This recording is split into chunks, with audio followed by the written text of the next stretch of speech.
ESPN ranked all the Power 4 quarterbacks this year. Nico Iamaleava comes in as a below average quarterback. And ESPN ain't wrong in this regard.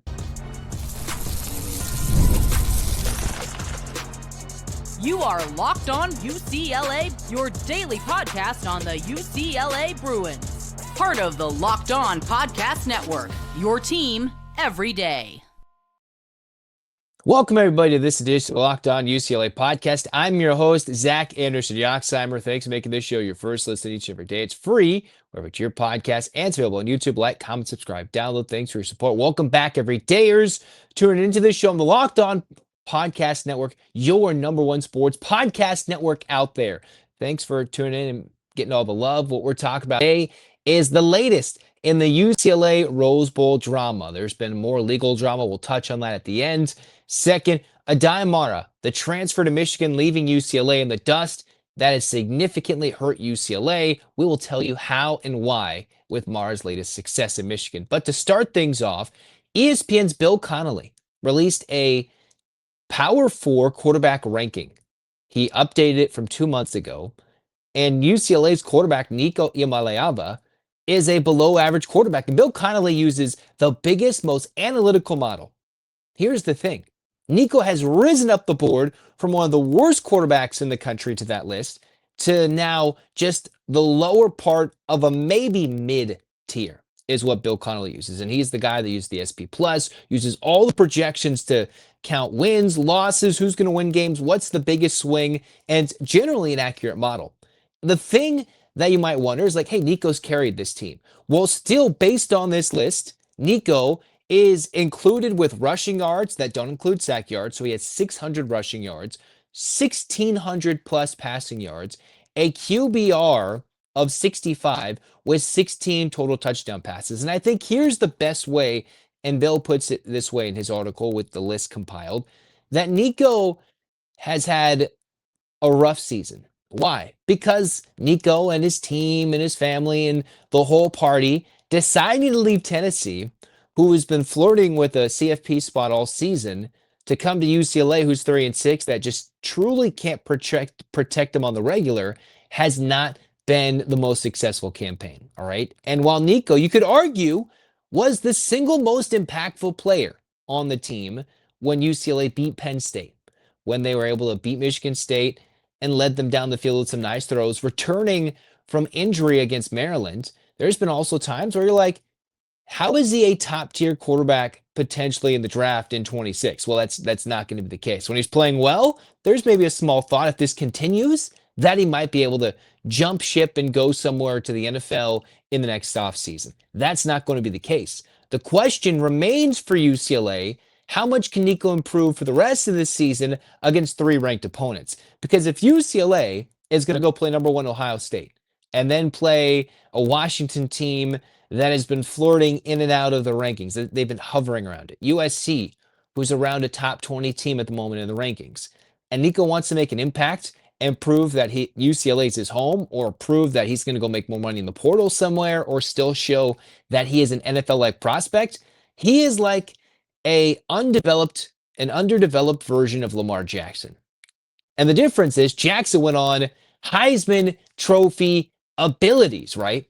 While you have the likes of Nico, who hasn't showcased the ability to push the ball vertical. He's done some things when it comes to maneuvering in the pocket that I've only really seen maybe Lamar Jackson-esque when Jackson's healthy, without the ability to throw the football. And the one knock on the NFL MVP in Lamar is that he can't throw it an NFL clip. And Nico has showcased the ability that sometimes he can. He's got a live arm, but the consistency isn't there. The delivery isn't there. The mechanics aren't always there. And behind a porous UCLA offensive line, at times, that just hasn't been the case. The one read looks have been tough. It's not like the simplicity of the Noah Mazzoni offense that Jerry Neuheisel is calling is really going to help develop him as a true NFL guy. What's he going to do to develop? Well, over the last 2 months, Nico has done significant things. In this list that was once released early in the season when the Bruins were the worst team in college football, well, Nico and the Bruins, Nico was rated as, 58th out of 68 potential spots.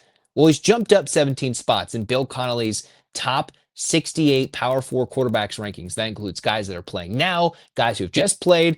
And if you want to look at Nico, Nico is rated behind Arch Manning, who was so despised early in this season that he's like now in the middle portion of these rankings, like right flat in the middle.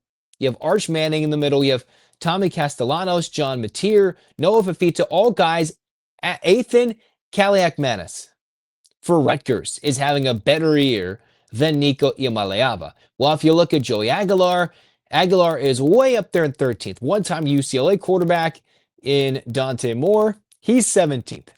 All right? Those are guys that are much higher on the list right now than Nico, who has, yes, we have to give him credit, carried this team to some wins. But I think the majority of the list, the biggest knock on Nico is you left what was a sure thing and came to UCLA. Now for the Bruins, when it came to trading Joey Aguilar for Nico, I think Nico's game fits better for UCLA with what they have talent-wise than Joey Aguilar's ever did. For an individual upgrade, Joey will always win this trade. When it comes to a player-for-player, better fit, better situation, Joey going to Tennessee's offense, going there, getting protection, was always going to be a win for him in his final year of collegiate eligibility.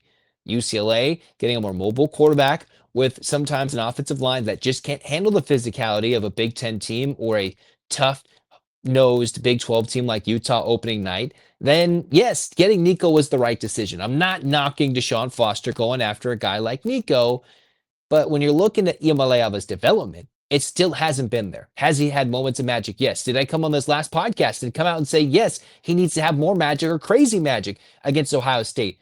But as the quarterback, as the guy in the pocket delivering the football, there just hasn't always been the consistency. Is he clearly the best player on this UCLA team? Yes. And the reason why UCLA is also 3-6, while there hasn't been a lot of help on defense at times, while he hasn't had a lot of times to throw the football, even with the best of stats, with the best of numbers, you take out the sacks, you take out what he's done together, his QBR is still only so-so for a quarterback that's in the middle tier of the Power 4, just above the mid-tier. All right, that's what Bill Connolly's rankings have him, and he's jumped almost 20 spots in these rankings, significantly. So there has been room for growth. We've seen a lot of leadership come up from him since that pre-October Penn State game, since the pre-October date, with him leading this team through the bye, getting them energized to win a few games. But it's taken that next step. If UCLA wanted to keep this engine rolling, it was, could they have been a competitive unit against Indiana? Could they have been able to beat Nebraska? We can only beat the brakes on this one so many times because, yeah, Nico, he's done his best. He has carried this team at times. But if he was a top-tier 5-star superstar, then UCLA, I think, would have definitely 4 to 5 wins. There's no chance that they wouldn't have just lost to New Mexico, Northwestern, Nebraska, UNLV. A superstar could have carried that team to the next level. Now, he did that against Penn State. We've seen him with superhuman efforts. And then you're looking like, wait, Nico, who's he ranked upon? He's ranked 41st in 68, just out of Malik Washington.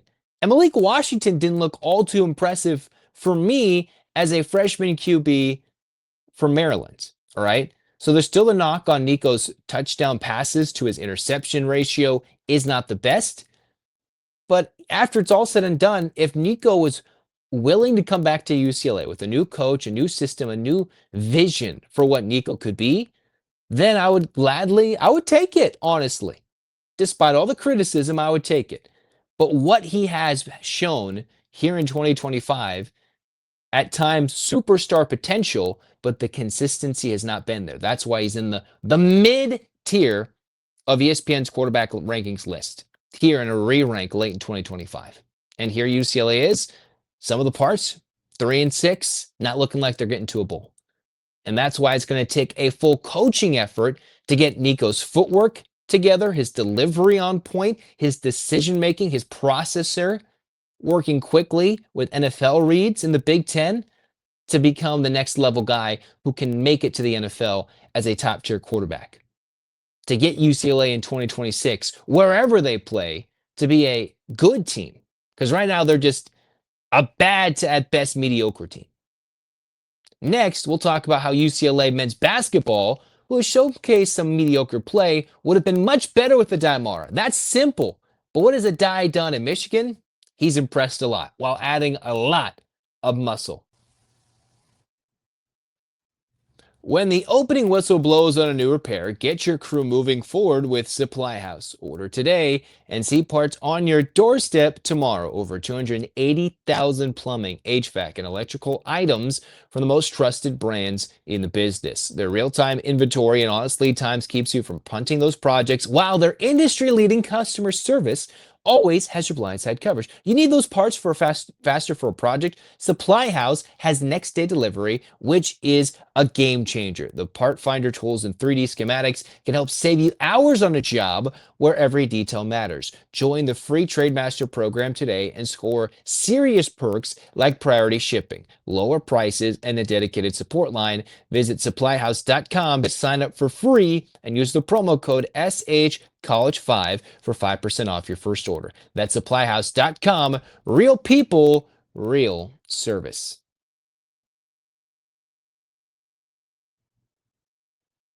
Now it's time to dive into potentially MICK Cronin's biggest blunder, all right? A divorce that has been so devastating, UCLA might just fall short of the huge expectations placed on him by everybody, including myself, because UCLA couldn't make nice with ADAY MARA and keep him in a UCLA uniform. And whether it's what were the rumored demands in the offseason by a Bro Report and MICK Cronin not liking ADAY's part of the story. Clearly, there's some fault on both sides. And I think the most important thing, Michigan, with Dusty May as coach, is the best factory for a big man, an old school 7-foot big man with European capabilities, throwing the ball, ability to stretch the floor. He is a good fit with Michigan. Better so than I think with MICK Cronin as coach. But UCLA desperately needed that presence of ADAY MARA in the paint. With the lack of a perimeter defender, UCLA has showcased the inability to go out, close out on threes like they did versus West Georgia. They got eaten up alive in the post against Eastern Washington. You're telling me a 7-3 center in the paint wouldn't have shored up some of those issues? Oh, is he a guy that can't play every minute? Well, let's go tell you and change that narrative about ADAY right now. Michigan, who is 2-0, had a surprise test in a neutral site game against Wake Forest, where they went down to the wire, beat them by a point in overtime. ADAY MARA, who has added 15 pounds. He's now 255. UCLA's website listed the 7'3 Spaniard as 240. That's all muscle. ADAY looks very different for the Wolverines. So ADAY in 2 games has had 2 double-doubles, 12 points, 12 assists, 12 points, 12 rebounds in game 1 versus Oakland in 20 minutes he started.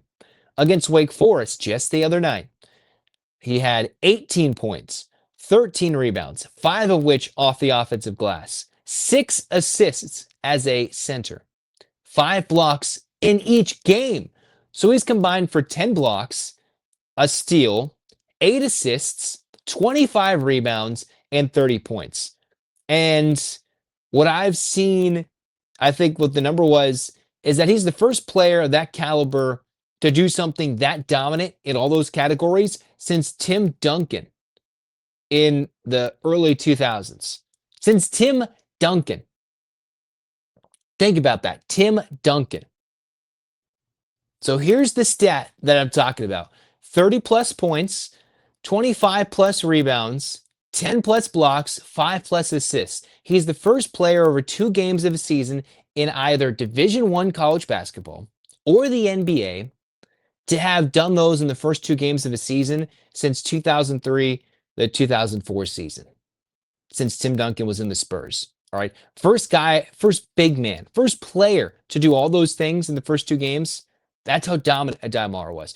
And you know, the funny thing is, mind you, Michigan just went overtime versus Wake Forest. You're like, Zach, no, ADAY probably did that with limited ability to play minutes, right? He played 20 minutes in a win versus Oakland in opening night. 8 days later against Wake Forest, ADAY MARA came out, played 37 minutes. ADAY MARA had the most minutes of any Wolverine He had the second most minutes of any player on the floor for both teams. 37 minutes overtime. All right. And that's how impactful ADAY MARA was on the court, showcasing his vision defensively, offensively, impacting both ways, both sides of the floor, the inbounds passes, blocking three-point shooters, enforcing in the paint when Wake Forest was driving for a late lead, blocked a shot with about a minute left. If you look at those highlights, cleaning up the glass, making shots, and even in tight windows, finding the open guys on the wing and on the interior in the paint, cutting for hoops. Easy buckets. And now you look at UCLA, and while Booker has showcased some ability to be a stat stuffer, it's not the same as ADAY MARA. And if Booker could come off the bench as a role-playing big man, you split Mara's 20 minutes and Booker's 20 minutes, and say Bilodeau wasn't doing it, you could have put Booker and ADAY MARA on that same floor at the same time. Man, that could have been something. Could have been something. But ADAY MARA has come out and been absolutely unstoppable, especially with all those numbers, those stat stuffing numbers, for the first time in 20 years for any D1 college basketball player or NBA player since Tim Duncan in 03-04. Crazy stat there that nobody's done all those things. Points, rebounds, so back-to-back double-doubles, doing it on the offensive glass. ADAY MARA right now is averaging 15 points and 12.5 rebounds. 15 points, 12.5 rebounds. Now, they'll get tougher competition. But, man, like, that is some dominant stuff. And mind you, he's doing it versus Oakland and Wake Forest. And I'm pretty sure those teams will be better than Eastern Washington, better than West Georgia, and better than Pepperdine. All right? Better than all those guys. Maybe even Wake Forest's challenges or as an overrated ACC team. But still, they probably got better players in the post than the three teams UCLA has played so far. Man, what could have been? What could have been? And now that UCLA is going to go against some beefy players like Arizona or the ability to slash and attack the glass. Again, Arizona is averaging 54 points in the paint through their first two games, first couple of games. I didn't see the numbers against Northern Arizona, but top 5 team in the country. Arizona's 3-0 through the Wildcats' first two games. They had averaged 54 points in the paint. Utah Tech and a win against then number 3 Florida. And you're telling me if UCLA didn't have a 7-3 center to affect things offensively, defensively, rebounding, UCLA can't rebound. But imagine if those balls didn't go to the guards and they were just getting palmed by a 7-3 center. I mean, goodness gracious, what a fumble by UCLA. And that's the way it looks in the first two games of this season. Maybe Booker develops, but even then, if you had Mara on this team with Booker, with the Donovan Dents of the world, UCLA would be guaranteed the Final Four, I think. If they had all that together, guaranteed. And I still think UCLA has a high ceiling. The first 3 efforts of the regular season have really soured my thoughts about this team a little bit in terms of, all right, what are they going to do versus Arizona? Are they going to get beat down or are they going to compete? I'm really not sure at this moment if Donovan Dent is healthy enough to compete with Arizona. Maybe MICK CRONIN gets his team to play defensively. But what could shore up the defensive issues? Having a beast in the post like Mara is and is slowly developing into in his third year in college basketball.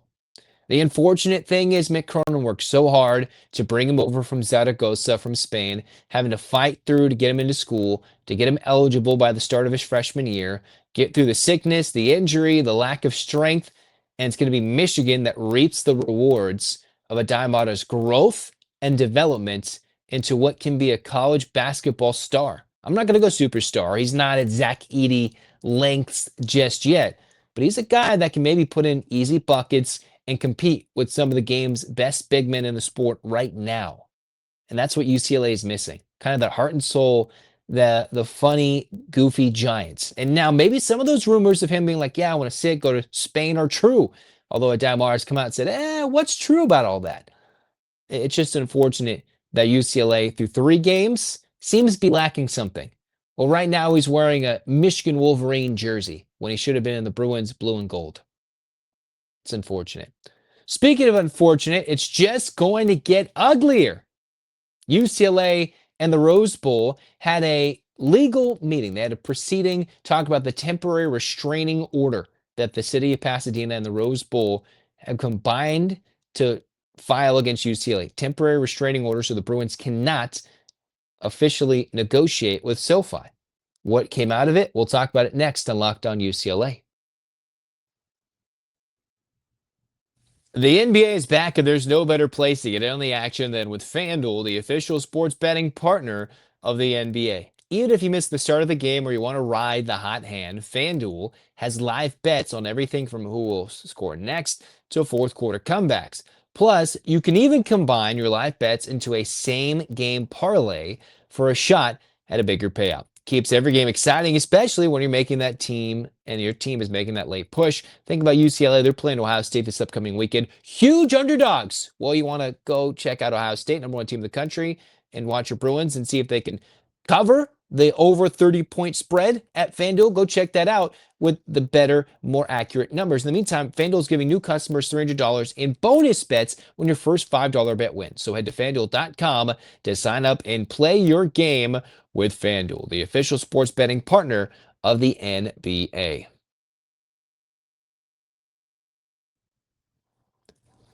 All righty. We're talking UCLA and their current battle with the city of Pasadena in the Rose Bowl. So right now there is a court battle of sorts where the judge is ruling about a temporary restraining order that the Rose Bowl in Pasadena have tried to get on UCLA to make sure the Bruins stick through their contract through 2044. I think on this podcast I said prior that it was till 2045 the Bruins would leave. It's through 2043 season, and it's through 2044. So I was a little wrong on that. I'll correct that.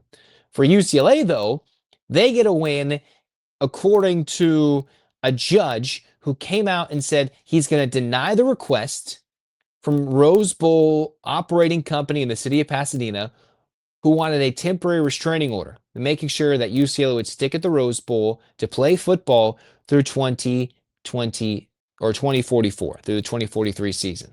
All right. So the judge came out and said, Judge James C.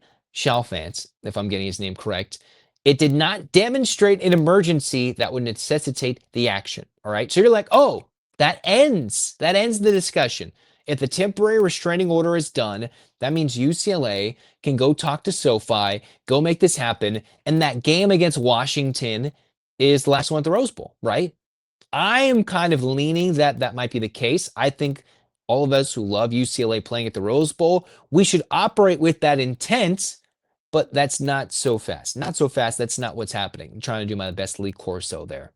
However, there is potential for UCLA's discussions and ability to play at the Rose Bowl to continue. All right. So this is what was happened. This is what Nima Mohebi, who is an attorney representing the Rose Bowl operating company, said and was quoted in the LA Times as saying, even though he found out that there is no immediate emergency, the judge, who Mohebi is referring to here, the attorney representing the Rose Bowl, he made very clear in a lot of his statements, the judge, that there's irreparable harm and UCLA has an obligation to play at the Rose Bowl through 2044, and we're very confident in our facts of this case. So I think all in, we feel very, very good.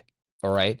So that is what Nima Mohebi, an attorney representing the Rose Bowl operating company in the city of Pasadena, said verbatim. I've seen that quote from both the OC Register, from the LA Times. That's what the judge said.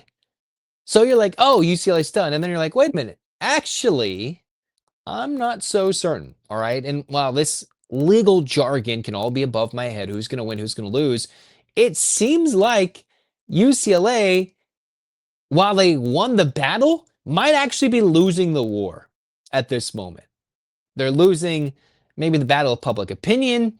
If UCLA is getting referenced about Martin Jarman's talk to the UC Regents about how the Rose Bowl is continuing to make renovations with UCLA as a tenant there through 2044, then okay, UCLA's interesting. And here's another quote I'm seeing from CHALFANT, all right? This is what was interesting. I'm reading this from the LA Times. This is what the judge said. I don't know why UCLA can't just show up and play football at the Rose Bowl. You don't need to talk to them at all. That's what Ben Bolcher's writing. He was there and other people have been there. That's what the judge said, talking about UCLA playing at the Rose Bowl. When they're like, our relationship, UCLA, the Rose Bowl, we don't get along. Well, the fans get along. The team plays at the Rose Bowl. Opposing fans certainly don't hate the atmosphere. Just seems like a couple people here and a couple people there don't get along. All right. That's what UCLA attorneys were trying to make known. And the judge, again, Judge CHALFANT said, I don't know why UCLA can't just show up and play football at the Rose Bowl. You don't need to talk to them at all. That's very simplistic. That's very simple matter. But hey, just go play. Shut up and play at the Rose Bowl. Finish your contract out. All right. So while this is not an emergency, it's interesting that I think UCLA won the battle, but they might be on the verge of losing the war. So the judge ruled with UCLA denying this temporary restraining order request from the Rose Bowl in Pasadena. But based on what's coming out, the more I'm reading, the more I'm looking at it, it seems like the Rose Bowl is going to put together a good argument that, hey, UCLA is not in good faith with how they're acting as a tenant and how they've gone about trying to negotiate with SoFi, how they're trying to end this negotiation. It's one thing to be like, hey, we're playing at a stadium and you're leaving. But then the problem is the Rose Bowl is putting in all these innovations, all these things for UCLA that the Bruins were so hyped to tout, oh, the standing room only student section behind the visiting bench. Well, why would the Rose Bowl do that? Because it's only behind the visiting bench if they're only going to have a Rose Bowl game and some soccer games in there and a concert. Why make certain UCLA specific renovations if it's like, why are we going to spend millions of dollars and not do this? And if you're not going to play here, like, why are you going to make all these requests and there's not play here for 20 years? It just doesn't make a lot of sense if UCLA is trying to go that route. Like, if they're going to think, all right, let's make this drive shorter for a couple of rich folk down in Manhattan Beach. Okay. But the way you've been talking about the Rose Bowl, and if they're already preparing to undergo more renovations, even more so than the early 2010s, which had a significant amount of renovations, then you're like, well, you can't just agree to that, have a full long ongoing contract, and you're just like, what? How is this going to end? And if UCLA is just going to go play at SoFi, what's the vision beyond SoFi? Is there something beyond just playing at SoFi? Because UCLA, I think if they're going to play forever at a on-campus home, stay at the Rose Bowl. If you're going to stay at SoFi, is there a vision beyond the next 20 years? Because you can keep leasing from the Rose Bowl. The Rose Bowl keeps a lot of money, the parking lot. There's a lot of money, financial aspects that UCLA is missing out on because the Rose Bowl doesn't cough up as much. They don't get a bigger percentage. And they would get that while at SoFi, which would still result in the same crowds, but probably more UCLA money. And they'd be like, all right, we'll count our little pocket change, but that's more pocket change than the slivers of pocket change we were getting at the Rose Bowl with the same amount of fans. That's why they don't really care about you, me, the fans. They don't really care about the alumni, the former players. That's why the former players already wrote a letter to Chancellor Julio Frank about, hey, actually, we want Martin Jarmond out as the athletic director of UCLA. And with the handling of this situation, with what apparently donor data, with the handling of a football coach hiring, like, why is this going on right now when we should be hiring a football coach? All right. How can you go tell the UC Regents we need more money for a football coach while also engaging in good faith, more negotiation or bad faith negotiations with SoFi, which is going to lead to more lawsuits? This is just the beginning. And they're going to lose more money fighting this legal battle against Pasadena and the Rose Bowl to just get out and go to another stadium that's still a drive for the students, still a drive for the fans, that just ruins the atmosphere. Like, what is really the reasoning behind this? To spend all this money for public outcry. And unless UCLA can truly prove that the Rose Bowl in the city of Pasadena is like, yeah, they really in bad faith are doing something bad with this renovation or something, UCLA might actually lose this. They just might. They didn't win. They didn't lose today in this battle, in this public hearing. The judge ruled for them by denying this request.